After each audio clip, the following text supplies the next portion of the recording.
Hey everyone and welcome back to our channel. So in today's video, I'll show you how you can add a logo to your Google business profile. So let's get started. For that, first of all, you have to go ahead and simply open up your browser.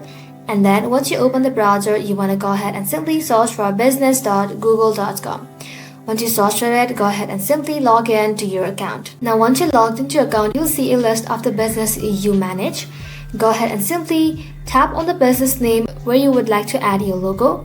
And then tap on this pencil-like icon. And then tap on this camera-like icon. And just like that, this page is gonna open up. And from this page, you wanna go ahead and simply tap on select image and videos. Now pick your logo file from your computer and make sure your logo is square and high quality for best result. Once uploaded, your logo may appear under photos first. Head over to the logo tab to make sure it's set as your official business logo.